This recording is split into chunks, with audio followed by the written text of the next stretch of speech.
Joining us now is Neiman Marcus CEO Geoffroy van Raemdonck. It's great to have you back on the show. Thanks for being here. Thank you, Morgan.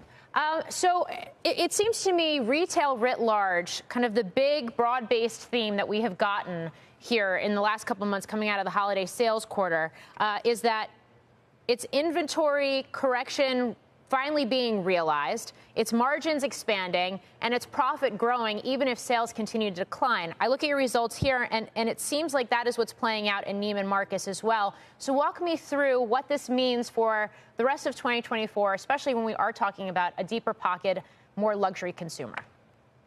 So what we're saying is really a sequential improvement of our performance in the last quarter compared to the prior one.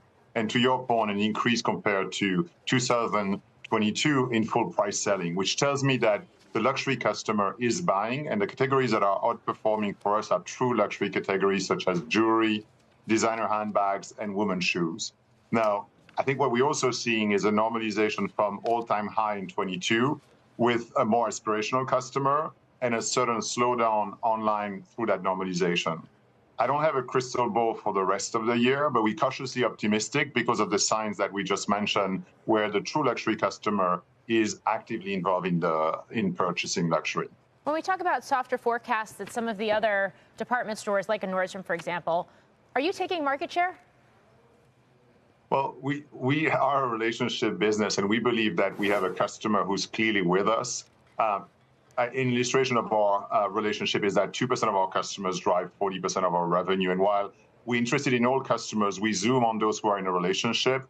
We have 1,100 sales associates who do more than $1 million of book of business and transact 20% of our sales when the customer is not in the store. So we believe that we have a customer who's deeply loyal to us, but that there's another customer who's coming to us because we have the right offering, and we're doing a lot of activation in our store. So the understanding is we keep our loyals and we attract more high CLV potential customers.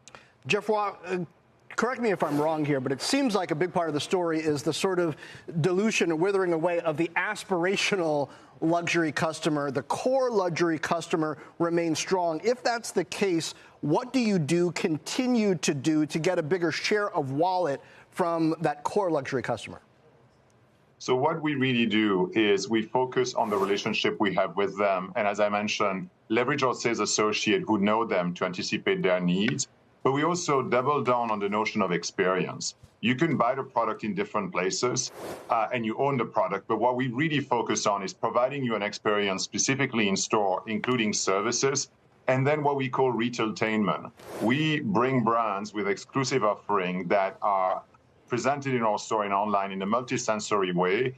And we believe that activating brands with offering that is not available anywhere else is what gets the customer excited. And that's where we cross between buying the purchase to actually enjoying the experience of purchasing the product.